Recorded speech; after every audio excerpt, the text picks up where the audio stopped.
बहुत स्वागत है आपका बच्चों एक बार फिर से आपके अपने चैनल लर्निंग लैंग्वेज में। बच्चों आज हम यहाँ पढ़ेंगे कक्षा 7 के संस्कृत सब्जेक्ट का दीपकम जो नई बुक लगी है, नई पुस्तक लगी है, पाठ्य पुस्तक, उसका दूसरा पाठ जिसका शीर्षक है नित्यम पिबामः सुभाषित रसम। नित्यम पिबामः सुभाषित रसम। यह पुस्तक एनसीईआरटी सीबीएसई के द्वारा लगाई गई है। तो आज हम इस वीडियो में पढ़ेंगे, सुनेंगे उसका एक्सप्लेनेशन और एक एक शब्द को बहुत अच्छे से जानेंगे, समझेंगे। तो चलिए शुरू करते हैं पाठ नित्यम पिबामः सुभाषित रसम। बच्चों पाठ के अंत में लर्निंग आउटकम्स, की वर्ड्स, की कॉन्सेप्ट्स सारे बहुत अच्छे तरीके से विस्तार के साथ बताए गए हैं। तो वीडियो को अंत तक जरूर देखें। तो शुरू करते हैं इसकी व्याख्या। नित्यम पिबामः सुभाषित रसम।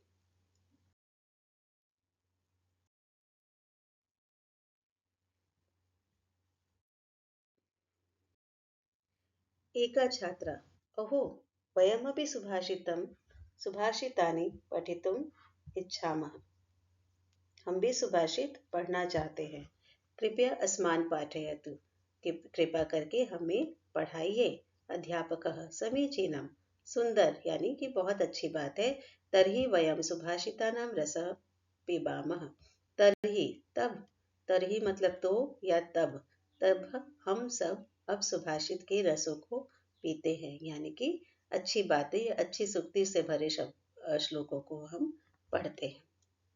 तो बच्चों अब चलते हैं, कुछ श्लोक पढ़ेंगे सुभाष जिनमें अच्छी बातें हमको सिखाई गई है और उन श्लोकों को अर्थों के माध्यम से हम जानेंगे।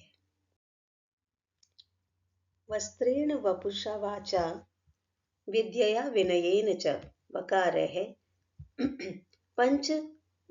पंचभिर्युक्तो नरो भवति पूजितः। वस्त्रेण वपुषा वाचा विद्यया विनयेन च, यानी कि इसमें देखो अभी आपको इसमें क्या दिया गया है। इसमें जो हार्ड वर्ड्स हैं या जो टफ वर्ड्स हैं, जो मुश्किल शब्द हैं, उनको यहाँ पे फैक्टर करके यानी कि उनका विच्छेद करके लिखा गया है, जिससे कि आप उनको आराम से बिना किसी त्रुटि के पढ़ पाए। और यहाँ पर उसका अन्वय भी दिया गया है। अन्वय यानी स्टेटमेंट फॉर्म। श्लोक जो क्या है, पोएटिक फॉर्म होता है, यानी कविता की तरह होता है, और अन्वय उसको सीधे साधे शब्दों में, सरल शब्दों में, स्टेटमेंट के फॉर्म में यानी एक वाक्य की तरह लिखा जाता है।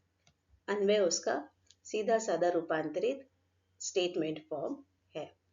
तो पदच्छेदः वस्त्रेण वपुषा वाचा विद्यया विनयेन च वकारैः पंचभिः युक्तः नरः भवति पूजितः। तो ये जो हार्ड वर्ड है, ये जो मुश्किल शब्द था, इसको यहाँ पे विच्छेद करके दिया गया है, जिससे कि आप उसको आसानी से पढ़ पाए। उसके बाद अन्वय, अब उसका ट्रांसफॉर्मेशन इन स्टेटमेंट। वस्त्रेण वपुषा वाचा विद्यया विनयेन च इति एतैः पंचभिः वकारैः युक्तैः नरः पूजितः भवति। यह इसका स्टेटमेंट फॉर्म है। और यहाँ जो डिफिकल्ट वर्ड्स हैं, वपुषा यानी कि शरीर से, और सम्मानम यानी कि आदर। अब देखते हैं आगे इसका भावार्थ क्या है। इसका भावार्थ पहले संस्कृत में, यह जनः समुचितानि वस्त्राणि धरति शरीरेण स्वस्थः अस्ति सदा सुमधुरं हितकरं च वचनं वदति सर्वदा अध्ययने संलग्नः भवति तथा च विनम्रतया च व्यवहरति तादृशः पंचभिः वकारैः वस्त्रं वपुः वाक् विद्यया विनयः इत्येतैः युक्तः मनुष्यः लोके सम्मानं प्राप्नोति। यानी कि इसका अर्थ क्या है, जो व्यक्ति अच्छी पोशाक धारण करता है, समुचितानि वस्त्राणि धरति, अच्छी पोशाक धारण करता है, शरीरेण स्वस्थः अस्ति, शरीरेण यानी कि शरीर से स्वस्थ है, सदा सुमधुरम हितकरम च वचनम वदति, सुमधुरम, मधुर मतलब मधुर वाणी, हितकरम वचनम यानी कि जो हितकर वचन, दूसरों के हित रखने वाले वचन बोलता है। सर्वदा अध्ययने संलग्नः भवति, हमेशा अध्ययन में यानी कि पढ़ाई में संलग्न होता है, निरंतर कुछ सीखने में संलग्न होता है या लगा रहता है। तथा च विनम्रतया च व्यवहरति, और विनम्रता पूर्वक सबके साथ व्यवहार करता है। उसका व्यवहार कैसा हो? हर व्यक्ति के साथ वह विनम्रतापूर्ण यानी कि मृदुभाषी होता है, अच्छे से व्यवहार करता है। तादृशः, तादृशः यानी कि उस प्रकार से, उसके 5 वकारों, 5 वकारों मतलब 5 ऐसे चीजें जो व से शुरू होती है। वस्त्र, वपु, वाणी, विद्या, विनय। वस्त्र यानी कि कपड़े, वपु यानी कि शरीर, वाणी यानी कि विद्या, वाणी यानी कि वचन, विद्या यानी कि जो आपने सीखा, आपकी शिक्षा, और विनय पोलाइटनेस से युक्त मनुष्य लोक में सम्मान प्राप्त करता है। ये 5 चीजें, ये 5 गुण उसके विकसित हो जाते हैं और वह अपने इन गुणों के कारण लोगों के बीच सम्मान का अधिकारी होता है। तो बहुत अच्छी बात यह श्लोक हमको सिखाता है कि हमें क्या करना चाहिए। हमें अच्छे वस्त्र धारण करने चाहिए, हमें शरीर को अच्छा रखने का, स्वस्थ रखने का प्रयास करना चाहिए, वाणी अच्छी बोलनी चाहिए, जितना हो सके विद्या लेनी चाहिए, यानी कुछ ना कुछ सीखने का निरंतर प्रयास करना चाहिए, और सबके साथ विनम्र और मृदुभाषी होना चाहिए। तो ऐसे व्यक्ति को हर कोई पसंद करते हैं, सब कोई उसे सम्मान देते हैं। तो आइए अब बढ़ते हैं दूसरे श्लोक की। षड्दोषाः पुरुषेण हातव्यः भूमि हातव्यः भूतिमिच्छतः निद्रा तंद्रा भयम क्रोध आलस्यम दीर्घसूत्रता। अब इसका पदच्छेद क्या है? षड्दोषाः पुरुषेण इह हातव्यः भूतिम इच्छताः निद्रा तंद्रा भयम क्रोध आलस्यम दीर्घसूत्रता। तो इसमें एक यहाँ पे यही वर्ड आ गया है स्टेटमेंट को कंप्लीट करने के लिए, और ये भूति मिच्छता जो एक मुश्किल शब्द था उसका संधि करके दिया हुआ है यहाँ, भूतिम प्लस इच्छता, भूतिम इच्छता। इसका अन्वय क्या होगा? इह भूतिम इच्छता पुरुषेण निद्रा तंद्रा भयम क्रोध आलस्यम दीर्घसूत्रता च इत्येते षड दोषाः हातव्यः। अब देखते हैं इसका भावार्थ यहाँ क्या बताया है। ये उस श्लोक से संबंधित सारे हार्ड जो वर्ड्स हैं उनकी मीनिंग है। हातव्य मतलब छोड़ने लायक, भूतिम ऐश्वर्य, तंद्रा ऊंघाई यानी कि नींद, दीर्घसूत्रिता कार्य को टालने की प्रवृत्ति, अवरोधकः रोकने वाले, और वांछति चाहता है या चाहती है। भावार्थ: अस्मासु निद्रादय षड् दोषाः भवन्ति। एते अस्माकम् ऐश्वर्यस्य उन्नतेश्च अवरोधकाः भवन्ति। अतः यदि मानवः जीवने धनिकः विद्वान् व भवितुम् इच्छति, ऐश्वर्यं वैभवं च प्राप्तुं वाञ्छति, तर्हि सः अतिनिद्रा तंद्रा भीतिं क्रोधम् आलस्यं विलम्बेन कार्यकरणस्य प्रवृत्तिं च एतान् षड् दोषान् परित्यजति। यहाँ 6 दोष बताए गए हैं मनुष्य को के जो उसकी उन्नति में बाधक होते हैं। तो इसमें क्या कहा गया है? हम सभी में अति निद्रा यानी कि बहुत ज्यादा सोने की प्रवृत्ति, तंद्रा, तंद्रा मतलब ऊंघ, डर, हर छोटी छोटी बात से डर जाना, नेगेटिव सोच लेना, क्रोध गुस्सा होना, आलस्य आलस करना, वही काम नहीं करने की टेंडेंसी, मौज मस्ती करना, तथा कार्य टालने की प्रवृत्ति जैसे 6 दोष होते हैं। ये सभी हमारे ऐश्वर्य और उन्नति के बाधक होते हैं। मतलब इन सारे दोषों की वजह से ही तो हम अब किसी भी काम में कंटिन्यूटी नहीं रख पाते हैं और हम पिछड़ जाते हैं। इसलिए ये सब हमारी उन्नति में बाधक होते हैं। इसलिए यदि व्यक्ति जीवन में धनी या विद्वान होना चाहता है, ऐश्वर्य और वैभव प्राप्त करना चाहता है, तो उसे उपर्युक्त इन 6 दोषों को त्याग देना चाहिए। अगर हमें ऊपर उठना है, हमें प्रसिद्ध होना है, हम चाहें कि हमें सब कोई सम्मान दे, तो हमें अपने इन 6 दोषों को अपने से दूर करना होगा, त्यागना होगा। तो एक बहुत गहरी, बहुत बड़ी बात बताई गई है कि उन्नति हम सब चाहते तो हैं, लेकिन हम अपनी इन आदतों को, अपने इन विकारों को छोड़ नहीं पाते हैं। तो अगर हमें सचमुच प्रगति चाहिए, उन्नति चाहिए, तो हमें अपने इन दुर्गुणों को रोकना ही होगा, इनको त्यागना ही होगा। अद्भिर्गात्राणि शुध्यन्ति, मनः सत्येन शुध्यति, विद्यात् पोभ्यां भूतात्मा बुद्धिर्ज्ञानेन शुध्यति। देखते हैं यहाँ इसका पदच्छेद। अद्भिः गात्राणि शुध्यन्ति, मनः सत्येन शुध्यति, विद्या तपोभ्यां भूतात्मा बुद्धि ज्ञानेन शुध्यति। अब इसका अन्वय देखते हैं। गात्राणि अद्भिः शुध्यन्ति, मनः सत्येन शुध्यति, भूतात्मा विद्यात् पोभ्यां शुध्यति, बुद्धि ज्ञानेन शुध्यति।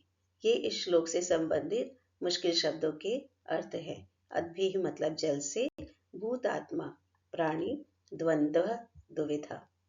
तो आइए देखते हैं आगे इसके अर्थ। पहले देखते हैं भावार्थ। प्रतिदिनम स्नानेन मानव शरीरम स्वच्छम भवति, यानी कि जब हम स्नान करते, प्रतिदिन मानव शरीर किससे स्वच्छ होता है? स्नान करने से स्वच्छ होता है। सत्येन मनः पवित्र भवति, मन किससे पवित्र होता है? सच से मन पवित्र होता है। अगर हम सच कहते हैं तो हम मन से पवित्र रहते हैं, यानी कि हमारे अंदर कोई भी छल कपट नहीं होता है। सत्य कथनेन मनसि द्वंद्व भीतिः च न भवति, सत्य कथनेन, सत्य कथन से, यानी कि जब हम सच कहते हैं तो हमारे मन में किसी प्रकार की कोई डायलिमा नहीं होती, कोई तरह के अंदर द्वंद्व नहीं चलता है और हम डर से विमुक्त होते हैं। नित्यं विद्याभ्यासेन परिश्रमेण च जीवस्य शुद्धिः भवति, अगर रोज ही विद्या अभ्यास किया जाए तो उससे, और रोज ही मेहनत की जाए तो उससे जीव की शुद्धि होती है, हमारा जीवन शुद्ध होता है, हमारा जीवन सफल होता है। ज्ञानेन च बुद्धिः निर्मला भवति, ज्ञान से बुद्धि निर्मल होती है। जितना आप ज्ञान अर्जित करोगे उतना आप वाइज होते जाओगे। अतः मनुष्यः नित्यं स्नानं, सत्य कथनं, विद्याभ्यासं, परिश्रमं, ज्ञानार्जनम च कुर्यात्। मतलब ये सारे गुण ऐसे हैं जो हमको ऊपर अपलिफ्ट करने में हेल्प करते हैं, हमारी निरंतर प्रगति में सहायक होते हैं। इसलिए मनुष्य को रोज ही स्नान, सच बोलना, विद्या का अभ्यास करना, परिश्रम और मेहनत करना और ज्ञान का अर्जन करना, ये सारे काम रोज ही करने चाहिए। इनको किसी भी प्रकार से छोड़ना नहीं चाहिए। चौथा श्लोक। उत्तरम यत् समुद्रस्य हिमाद्रेश्चैव दक्षिणं वर्षं तद् भारत नाम भारती यत्र सन्ततिः। पदच्छेदः। उत्तरं यत् समुद्रस्य हिमाद्रेः च एव दक्षिणं वर्षं तद् भारतम नाम भारती यत्र सन्ततिः। अब इसका अन्वय देख लेते हैं। यत् समुद्रस्य उत्तरम हिमाद्रेः च दक्षिणं तद् एव भारतम नाम वर्षम यत्र भारती संततिः अस्ति। ये इस श्लोक से संबंधित कठिन शब्द हैं। संतति मतलब सम्मान, संतान, संतति यानी कि संतान, और वर्षम यानी कि महाद्वीप का भाग। हिमाद्री, हिमाद्री यानी कि हिमालय, दक्षिण तो एक दिशा है ही। अब देखते हैं आगे इसका भाव। अस्मिन् सुभाषिते सुभाषितकारः भारतस्य भौगोलिकं स्वरूपं वर्णयति। हिन्दूमहासागरस्य उत्तरभागे हिमालयस्य च दक्षिणभागे यः भूभागः अस्ति तस्य भूभागस्य नाम भारतवर्षम् अस्ति। अत्रत्याः नागरिकाः भारतीयाः इति प्रसिद्धाः। इस सुभाषित में सुभाषितकार भारत के भौगोलिक स्वरूप का वर्णन करते हैं। इसमें भारत की ज्योग्राफिकल स्ट्रक्चर के बारे में बात की गई है कि हिंद महासागर के उत्तर भाग में और हिमालय के दक्षिण भाग में जो भूभाग है उस भूभाग का नाम भारतवर्ष है और यहाँ के नागरिक भारतीय के नाम से प्रसिद्ध है। यहाँ के नागरिक को भारतीय बोला जाता है। अगला श्लोक। जलबिंदु निपातेन क्रमशः पूर्यते घटः स हेतुः सर्वविद्यानां धर्मस्य च धनस्य च। पदच्छेदः। जलबिंदु निपातेन क्रमशः पूर्यते घटः सः हेतुः सर्वविद्यानां धर्मस्य च धनस्य च। इसमें आप देखेंगे कि ज्यादा मुश्किल शब्द तो नहीं थे, इसलिए पदच्छेद में भी ज्यादा कुछ अंतर नहीं है। बच्चों, आप भी मेरे साथ साथ पढ़ते समय इसको दोहराएंगे तो आपका प्रोनाउंसिएशन बहुत या उच्चारण बहुत अच्छा होते जाएगा। अन्वय। अब अन्वय क्या है? घटः क्रमशः जलबिंदु निपातेन पूर्यते, सह हेतु सर्वविद्यानां धर्मस्य च धनस्य च। भावार्थ क्या है इसका? यथा निरंतरं जलस्य बिंदूनां पतनेन रिक्तः अपि घटः पूर्णं भवति, तथैव जीवने निरंतरम अभ्यासेन सामान्यः अपि। वेट अ सेकेंड बच्चों, पेन ले लेती हूँ। सामान्यः अपि मानवः सर्वप्रकारकं ज्ञानं धर्मं धनं च लभते। जिस प्रकार लगातार पानी की बूंद गिरने से खाली घड़ा भी भर जाता है, अगर एक पानी की बूंद टप टप टप टप गिर रही है तो भी खाली घड़ा एक न एक टाइम पे भर ही जाता है। उसी प्रकार जीवन में निरंतर अभ्यास करने से सामान्य मानव भी सभी प्रकार के ज्ञान धर्म और धन को प्राप्त करता है।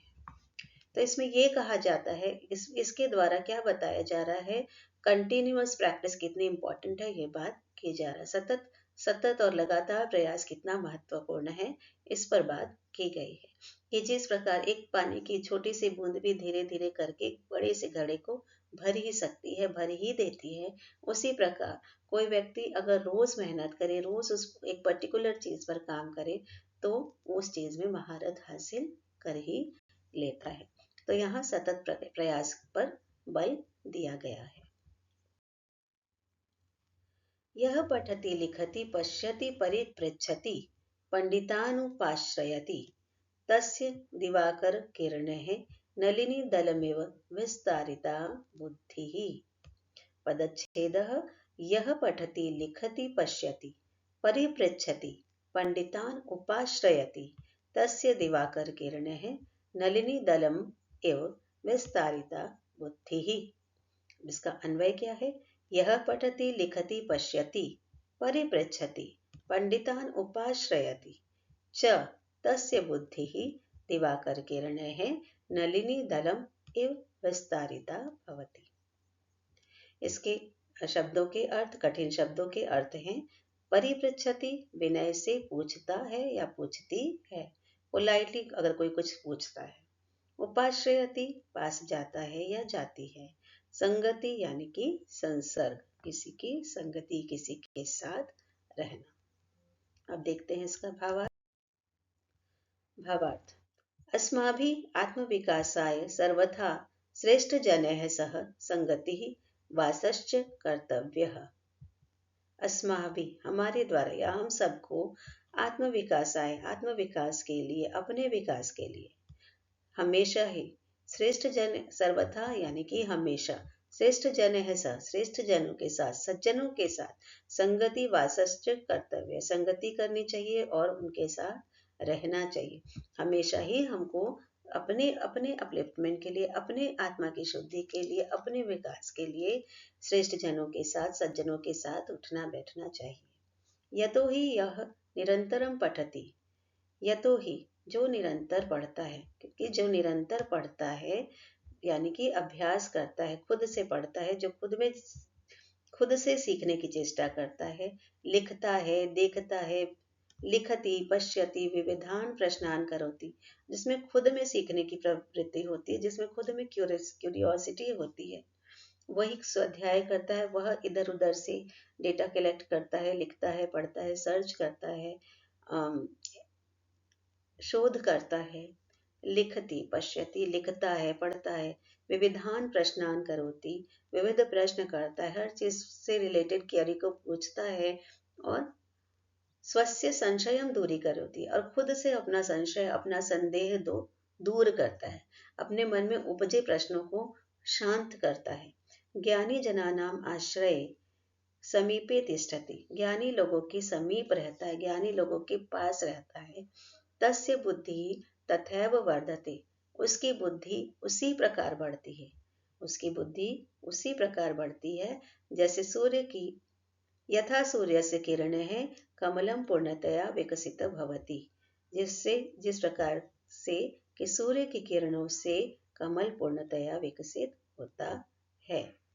जिस प्रकार की सूरज की किरणें कमल पर पड़ती हैं तो वो खिल जाता है, उसी प्रकार सज्जनों की संगति में रहने से उनके साथ की उनकी ज्ञान की जो किरण उस व्यक्ति पर पड़ती है, जो उनके संसर्ग में रहता है, वह भी उस कमल के भांति ही खिल जाता है, उसका भी समुचित विकास होता है। बहुत अच्छी सूक्ति है। हमें इस पर संगति का बल दिया गया है कि हमेशा अच्छे लोगों के साथ उठना बैठना रहना चाहिए, जिनमें अच्छी आदतें हों, जिनमें गुण भरे पड़े हों, उनके पास उनके साथ हमें हमेशा रहना चाहिए। अगला श्लोक है, प्रियवाक्य प्रदानेन सर्वे तुष्यन्ति जन्तवः तस्मात् तदेव वक्तव्यं वचने का दरिद्रता। पदच्छेदः, प्रियवाक्य प्रदानेन सर्वे तुष्यन्ति जन्तवः, तस्मात् तदेव को यहाँ फैक्टर किया गया है, तद एव वक्तव्यम वचने का दरिद्रता। इसमें और कोई भी टफ वर्ड नहीं है, तदेव की संधि थी इसलिए वो यहाँ करके दिखा दिया गया है पदच्छेद में। उसके बाद आता है अन्वय, सर्वे जन्तवः प्रिय वाक्य प्रदानेन तुष्यन्ति तस्मात् तदेव वक्तव्यम वचने का दरिद्रता। यहाँ पे ये उसके कठिन शब्दों के अर्थ हैं। तुष्यन्ति संतुष्ट होते हैं, वक्तव्यम बोलना चाहिए। आइए देखें इसका भाव। इसमें इस श्लोक के द्वारा वाणी की मधुरता पर प्रकाश डाला गया है। ये बताया गया है कि हमें सबके साथ कैसा व्यवहार करना चाहिए। यानी ये कहा जा रहा है कि मीठा बोलने में तो आपके पास से कुछ नहीं लग रहा है ना, थोड़े से एफर्ट से अगर कोई सामने वाला प्रसन्न होता है तो उससे हमारा भी जब कुछ नहीं जा रहा है तो मीठा बोलने में क्या ही दिक्कत है, किसी से अच्छा बात करने में क्या ही दिक्कत है। नेक्स्ट श्लोक, 8वां श्लोक, आलस्यम ही मनुष्याणां शरीरस्थो महान रिपुः नास्ति उद्यम समो बन्धुः कृत्वा यम नावसीदति। पदच्छेदः, आलस्यम ही मनुष्याणां शरीरस्थः महान रिपुः अस्ति। शरीरस्थः महान, यहाँ पे शरीरस्थो महान, शरीरस्थः महान, यहाँ पे संधि है इसलिए उसको डिटैच करके या फैक्टर करके बता दिया गया है। नास्ति उद्यम समूह, यह बहुत मुश्किल वर्ड है, इसमें 2-3 शब्द हैं जिसको अलग कर दिया गया है। न अस्ति, नास्ति उद्यम समूह, न अस्ति उद्यम समः बंधुः कृत्वा यम न अवसीदति। अब इसका अन्वय क्या होगा, आलस्यम ही मनुष्याणां शरीरस्थः महान रिपुः अस्ति उद्यम समः बंधु नास्ति जनः यम उद्यम कृत्वा न अवसीदति। अब इससे संबंधित कठिन शब्द हैं, रिपुः वैरी यानी कि शत्रु और कृत्वा मतलब करके। पढ़ते हैं उसके बाद की ओर, आलस्यम एव मनुष्यस्य शरीरे विद्यमानः महान शत्रु अस्ति। आलस्यम एव, आलस्य ही सबसे बड़ा शत्रु कौन है हमारे शरीर में, आलस्य, मनुष्य के शरीर में विद्यमान रहने वाला सबसे बड़ा शत्रु है आलस्य। तद एव अस्माकं कार्यस्य संपादने अवरोधकं भवति, और वही हमारे कार्य संपादन में बाधक होता है, वही हमें कभी कभी किसी काम को करने से रोक देता है। परिश्रमः एव अस्माकं वास्तविकं मित्रम् अस्ति, परिश्रम ही हमारा वास्तविक और सच्चा मित्र है। यह परिश्रमं करोति सह कदापि दुखम न प्राप्नोति, और जो परिश्रम करता है, जो मेहनत करता है, वह कभी भी दुख प्राप्त नहीं करता है। उद्यम मतलब मेहनत और परिश्रम, तो इसमें मेहनत करने की प्रेरणा दी गई है कि किसी भी, अगर हमारा कोई भी लक्ष्य है, हमारा कोई भी उद्देश्य है, तो उसके लिए हमको मेहनत करनी पड़ेगी। बिना मेहनत के कुछ भी हम प्राप्त नहीं कर पाएंगे। आलस तो बहुत एक मीठी गोली की तरह, एक टेम्पटिंग कैंडी की तरह है जो बहुत ललचाता है, लेकिन उस आलस के पीछे नहीं भागना है। अगर हमें कुछ हासिल करना है तो हमें मेहनत तो निरंतर करनी ही पड़ेगी। तो यहाँ मेहनत की महत्वता बताई गई है। अगला श्लोक। अष्टादश पुराणेषु व्यासस्य वचनद्वयम् परोपकारः पुण्याय पापाय परपीडनम्। पदच्छेदः। अष्टादश पुराणेषु व्यासस्य वचनद्वयम् परोपकारः पुण्याय पापाय परपीडनम्। अन्वय क्या है इसका? अष्टादश पुराणेषु व्यासस्य वचनद्वयम् अस्ति। परोपकारः पुण्याय परपीडनम् पापाय च भवति। ये इस श्लोक से संबंधित कठिन शब्द है। परपीडनम दूसरों को पीड़ा देना, पुण्य मतलब पुण्य या जो अच्छे काम किए हैं उसके फल। भावार्थ क्या है? महर्षि व्यासस्य अष्टादश पुराणानां सारः वचनद्वये अस्ति। परेषाम् उपकारेण पुण्यं भवति, परेषां पीडनेन पापं भवति इति। अतः अस्माभिः सर्वदा परोपकारः करणीयः, अन्येषां पीडनं कदापि न करणीयम्। इसमें क्या बताया गया है? महर्षि वेदव्यास के 18 पुराणों का सार 2 ही वचनों में है। जो पुराण है किनके द्वारा रचित है? महर्षि वेदव्यास के द्वारा रचित है। पुराणों में अच्छी बातें सिखाई गई है, लेकिन उन सारे 18 पुराणों का भी जो कंक्लूजन है वो क्या है कि जो सार है वो यही है कि दूसरों पर उपकार करने से पुण्य होता है और दूसरों को पीड़ा देने से पाप होता है। इसलिए हम लोगों के द्वारा हमेशा उपकार ही किया जाना चाहिए, परोपकार किया जाना चाहिए। दूसरों को पीड़ित करने का तो स्वप्न में भी ख्याल नहीं आना चाहिए। हम कोशिश करें कि हमारे कार्य ऐसे हों कि हमसे कभी किसी का मन न दुखे, हम कभी किसी को किसी तरह की पीड़ा न पहुंचाए। यही इस श्लोक का भावार्थ है। यही यह श्लोक हमको सिखाना चाहता है कि किसी भी तरह के प्रयास से, अगर आपके प्रयास से दूसरों को इतनी सी खुशी दे सकते हैं तो उससे बड़ा पुण्य कोई नहीं है। तो यह थे ये सारी सूक्तियां, ये सारे सुभाषित, और हर सुभाषित एक बहुत अच्छी, बहुत एक गूढ़ बात हमको सिखाता है। आइए बच्चों, अब देखते हैं इसका माइंड मैप। अगर इस पाठ का आपको माइंड मैप का बनाने को कहा जाए, सीबीएसई के अकॉर्डिंग आपको माइंड मैप बनाना होता है हर पाठ का, तो इस पाठ का माइंड मैप क्या होगा? आप पहले लिखेंगे ऊपर में माइंड मैप, उसके बाद आप उस पाठ का शीर्षक लिखेंगे नित्यम पिबामह सुभाषित रसम, और फिर पाठ की विधा आप जरूर से लिखेंगे बच्चों। पाठ की विधा क्या है?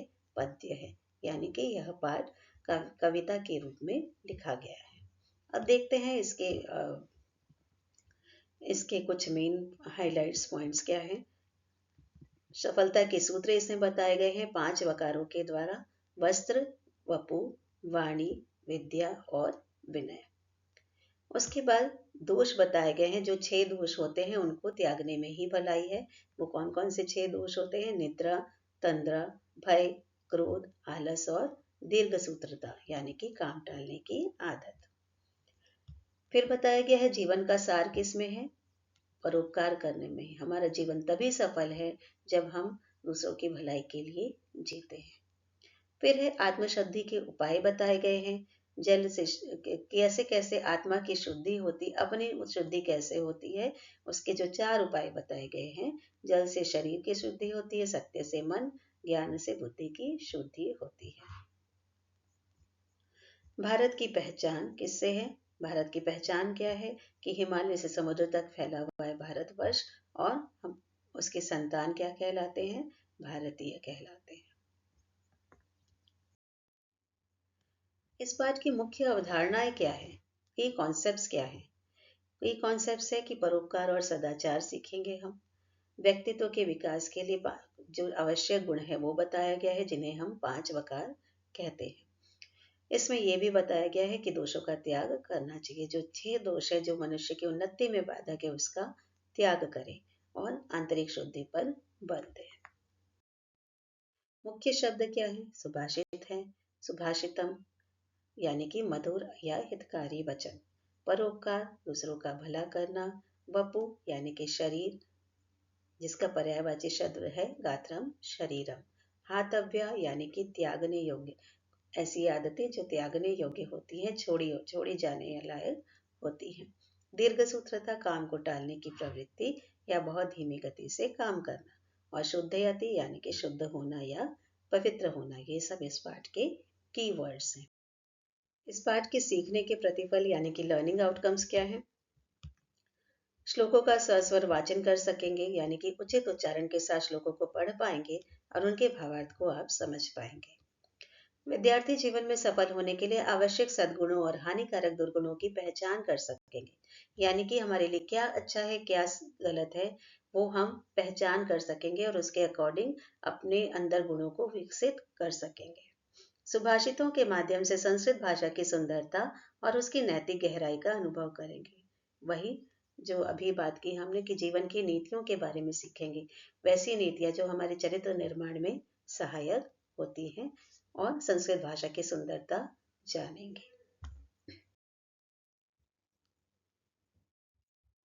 आशा है बच्चों कि यह वीडियो आपके लिए बहुत मददगार साबित होगा और आप इस वीडियो के द्वारा हर एक श्लोक का अर्थ, हर एक अक्षर, हर एक शब्द की मीनिंग को बहुत अच्छे से जान पाएंगे, समझ पाएंगे, और यह वीडियो आपके CW नोट्स को बनाने में भी हेल्प करेगा, क्योंकि यहाँ आपको लर्निंग आउटकम्स भी मिलेंगे, SDG गोल्स, कीवर्ड्स और की कॉन्सेप्ट्स, सारे कुछ यहाँ आपको एक अच्छी लिस्ट के थ्रू अवेलेबल होते हैं।